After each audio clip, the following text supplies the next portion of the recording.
통일한국의 수도, 영지인 파주 교화의 심악산. 먼저 구독과 좋아요 부탁드립니다. 영지는 신령스러운 기운이 뭉쳐있는 장소를 말한다. 영지에 가면 좋은 기운 속에서 마음은 맑아지고 밝아지며 생각이 높아진다. 그러면 인생이 달라지고 획기적인 변화가 일어난다.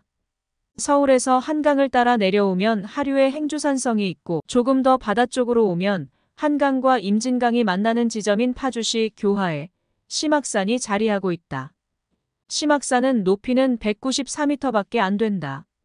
아주 낮은 산이다. 그러나 주위에 높은 산이 없기 때문에 금방 눈에 띈다. 지난 임진왜란의 정란의 책임을 최풍원이 맡았으면 사흘에 지나지 못하고 진묵이 맡았으면 석 달을 넘기지 않고 송구봉이 맡았으면 8달 만에 끝냈으리라. 이것은 다만 선분류의 법술이 다른 까닭이니라. 구한말 강증산의 어록을 정리해 놓은 대순전경에 나오는 말이다. 최풍원은 도가의 인물이고 진묵대사는 불가의 인물이고 송구봉은 유가를 대표하는 인물로 되어 있다. 이 세 사람은 각각 도교, 불교, 유교의 도력을 대표하는 인물들이다. 이는 강증산의 독자적인 관점이라기보다는 구한말의 식자층들 사이에서 전해 오던 내용으로 추측된다. 특이한 점은 송구봉이다. 그가 유가를 대표하는 도인으로 인식된 점이다. 송구봉의 이름은 익필이며 호는 구봉이다.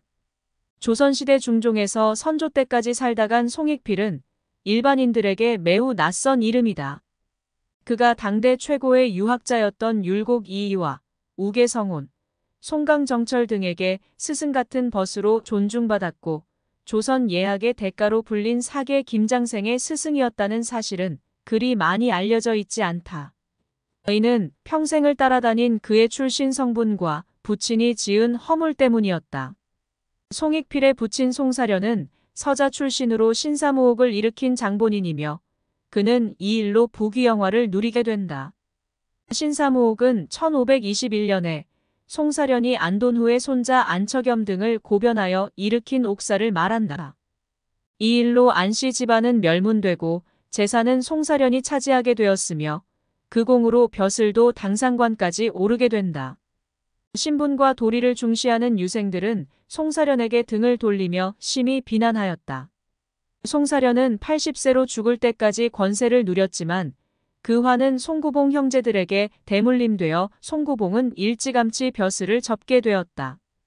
송구봉은 비록 출신 성분 때문에 벼슬을 못하고 제야에서 머물렀지만 당대의 천재 율곡보다 한 수 위의 인물로 소문이 나 있었다. 송익필은 왜 구봉으로 호를 지었는가? 그는 20대 중반부터 반대파의 공격을 피하기 위해 경기도 파주의 구봉산 자락에서 살았고 산 이름을 따서 구봉으로 호를 지었다. 구봉산이 바로 경기도 파주 출판단지 뒷산인 심악산이다. 구봉산에서 학을 찾았다는 뜻의 심악산으로 이름이 바뀐 것은 조선 숙종 때이다. 숙종 때 대궐에서 기르던 학이 날아갔는데 구봉산에서 그 학을 찾았다고 해서 찾을 심자를 써서 심악산으로 이름을 바꿨다. 송구봉이 이 산자락에서 살았고 근처에 율곡과 우계성훈이 살고 있어서 세 사람이 서로 왔다 갔다 할 수 있는 위치였기 때문이다. 서인에서 노론으로 이어지는 조선 정치의 주류 계보가 형성된 장소와 인물이 바로 구봉산과 송구봉이다. 율곡은 벼슬 하느라 바빠서 제자를 양성할 시간이 없었고 노론의 주류 인물들은 대부분 송구봉의 제자이거나 아니면 그 학맥이다. 송구봉이 살았던 구봉산은 낮은 산이다. 인걸은 지령이라 하는데 그 산의 기운과 형세를 보면 거기에 살았던 인물의 그릇을 짐작해 볼 수 있다. 기운이 강건한 바위산에 살면 강건한 기질의 인물이 나오고 평야지대에 살면 포용하는 품이 넉넉한 인물이 나오기 마련이다. 산이 높다고 전부가 아니다. 낮아도 기운이 뭉쳐있으면 명산이다. 심악산이 그렇다. 높이는 200m가 채 안 되지만 산 뒤로는 바위 봉우리로 뭉친 북한산과 도봉산이 조산으로 받쳐주고 있다. 구봉산의 할아버지는 도봉산이다.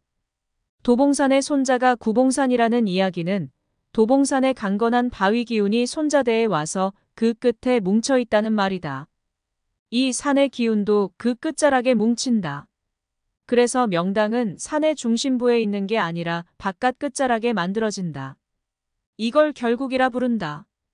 구봉산은 도봉산의 결국이다. 구봉산은 멀리서 보면 거북 형세로 보인다. 산의 모습이 거북 등처럼 둥그스름하다. 뾰족하거나 각이 진 형상이 아니다. 정상 부근에는 커다란 바위가 놓여 있다. 마치 거북의 등껍질을 상징하는 바위이다. 거북이는 물이 필요하다. 그런데 이곳은 교하읍이다. 물이 교차하는 곳이다. 굽이굽이 흘러온 한강물이 임진강물과 만나는 곳이다. 한강과 임진강 물이 합해져서 흐르다가 강화도 쪽에 가서는 다시 예성강 물과 합해진다. 풍수에서 보는 물은 재물과 물류, 인심의 흐름을 상징한다.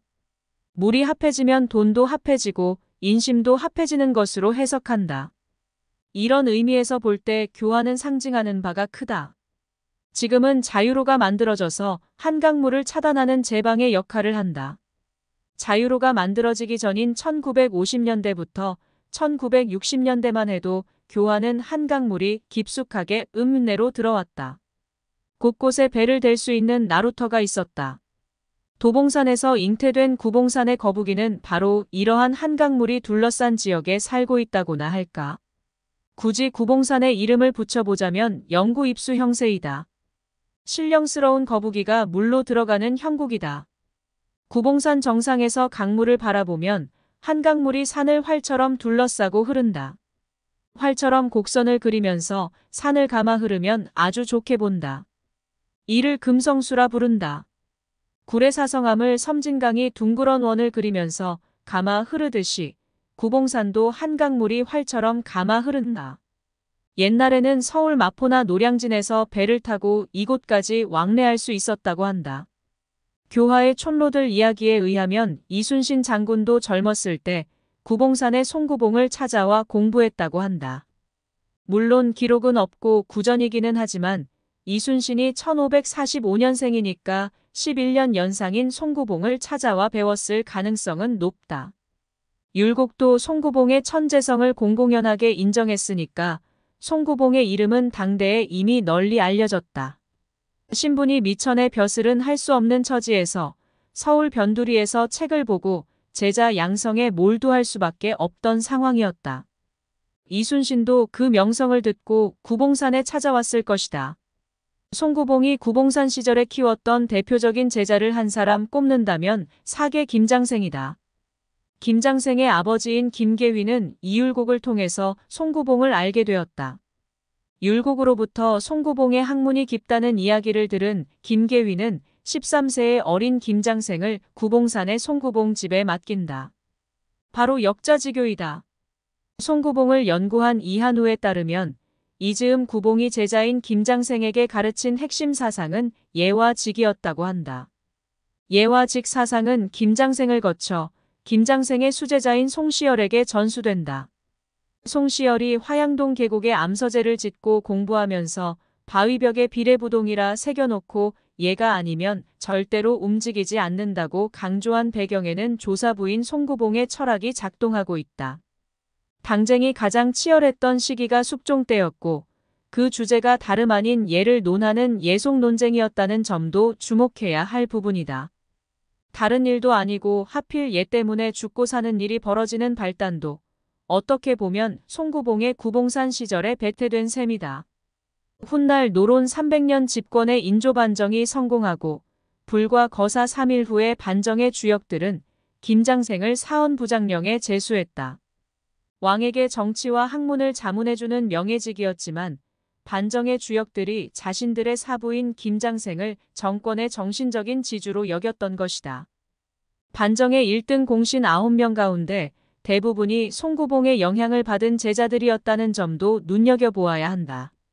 김유, 이귀, 김자점, 심기원, 신경진, 이서, 최명길, 구갱, 신명세가 핵심 공신인 9명이다. 송구봉의 직과 예가 현실 정치에 투영되었을 때는 인조반정이라는 정변으로 표현되었다고 할까. 그 기초 작업이 모두 교화의 구봉산 자락에서 시작되었다고 보아야 한다. 구봉산이 있는 교화는 근래에 풍수학자인 최창조에 의해서 주목받은 장소이다. 통일한국의 수도를 교화에 잡아야 한다는 것이 최창조의 주장이다. 교화는 서울과 강화도, 개성을 사정거리권에 둘 수 있는 입지다. 최고의 장점은 물이 교차한다는 점이다. 물류와 생태에 유리한 점이다. 고대부터 도읍지는 강물이 닿는 곳에 자리 잡았다. 구봉산 정상에 있는 팔각정에서는 멀리 임진강이 한강과 합류되는 지점을 조망할 수 있다. 두 개의 강물이 합수되는 풍광은 장엄하다. 두 개의 강물은 두 개의 세계를 뜻한다. 둘이 어떻게 하나가 되는가를 목격한다는 것은 신비로운 일이다. 둘이 하나로 합쳐져야만 무엇이든지 이루어진다. 창조와 잉태가 그것이다. 한강과 임진강이 합해져서 서쪽의 강화도로 흐른다. 강화는 글자 그대로 강의 꽃이다. 서해로 흐르는 세 개의 강물, 즉 한강, 임진강, 예성강의 물이 이곳에서 합쳐지기 때문에 강화라고 했던 것이다. 흔히 명당을 삼산양수라고 표현한다. 봉우리 세 개가 연달아 내려오는 지점을 양쪽에서 흘러오는 물이 만나서 흐르면 그곳은 명당이다. 두물머리는 남한강과 북한강이 합쳐지는 곳이다. 양수리가 작은 양수리라면 교화는 큰 양수리에 해당한다. 현대 대도시는 수기를 필요로 한다. 문명이 불을 바탕으로 하기 때문에 물이 뒷받침되지 않으면 불균형이 된다. 생태적으로 좋지 않은 것이다. 교화는 물이 풍부한 곳이다. 앞으로 크게 열릴 지역이다. 그래서 영지인 것이다. 구독과 좋아요 부탁드립니다.